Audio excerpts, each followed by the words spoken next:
Hi, this is Micah Bombach, and this is a presentation looking at shockwave therapy and its effect on plantar fasciitis. Now, plantar fasciitis is a common cause of heel pain, the most common cause, and is common in people ages 40 to 60. This is specifically looking at the fascia on the sole of the foot. And the study is not only looking at the common treatment, which is usually applied to just the heel area of shockwave therapy, but we're also looking at shockwave therapy to these trigger points on the gastrocnemius and the soleus.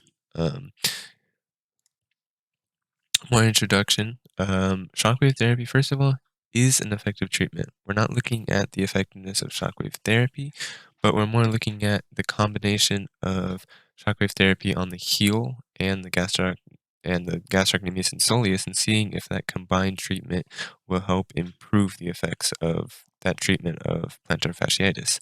And we know from other studies that there has been good beneficial effects immediately after applying the treatment and at the end of the treatment after a few weeks. This is for this study. We're taking people who are 18 to 75 years of age and have unilateral heel pain, meaning they only have pain in one heel and not both. We have two groups of study. We have the control group, which is using the common treatment, which is just applying shockwave therapy to the heel only.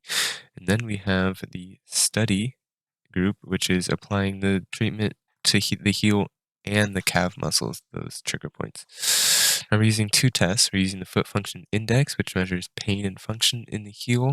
We're also using the pressure point threshold, which is the minimum amount of pressure you can apply to an area before that pressure feels painful. Okay. And this treatment is being done once a week for 3 consecutive weeks for each patient. This is some data. This data is taken at the baseline before any treatment has been done. Specifically, I want you to see that we're looking at this fascia thickness of the affected foot in both the study group and the control group is the fascia is thicker than the fascia on the unaffected side. Here are a couple of graphs looking at the effect of this treatment on the pain. The FFIA is pain on the heel. The FFIB is a function of the heel.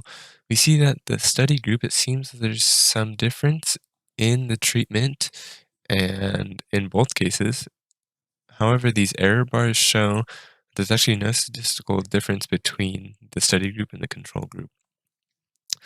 The pressure point threshold. This is the graph for that.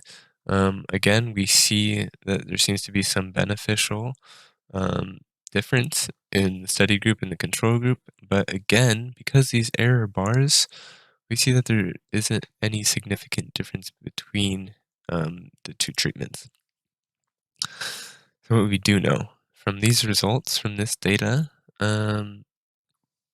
we find out that there's no effect in the short term between these different treatments. However, what we do know is that plantar fasciitis does cause a high prevalence of sural trigger points, okay, knots, trigger points in the calves. And we also know from other studies that treating both these areas have benefits not in the short term, but in the midterm and long term timelines of this treatment. The main takeaways from this is that shockwave therapy is effective for plantar fasciitis. This study is not to say that it is not effective. It is effective, but in the short term, maybe treatment to both the heel and the calf muscles is not effective. In the real world application, plantar fasciitis is very common. It's diagnosed very often, and shockwave therapy is effective. And you can get these treatments at PT clinics, chiropractors. There's shockwave therapy specialists, and you can even buy a machine to have at home to use this. Yeah. and this is my references. Thank you.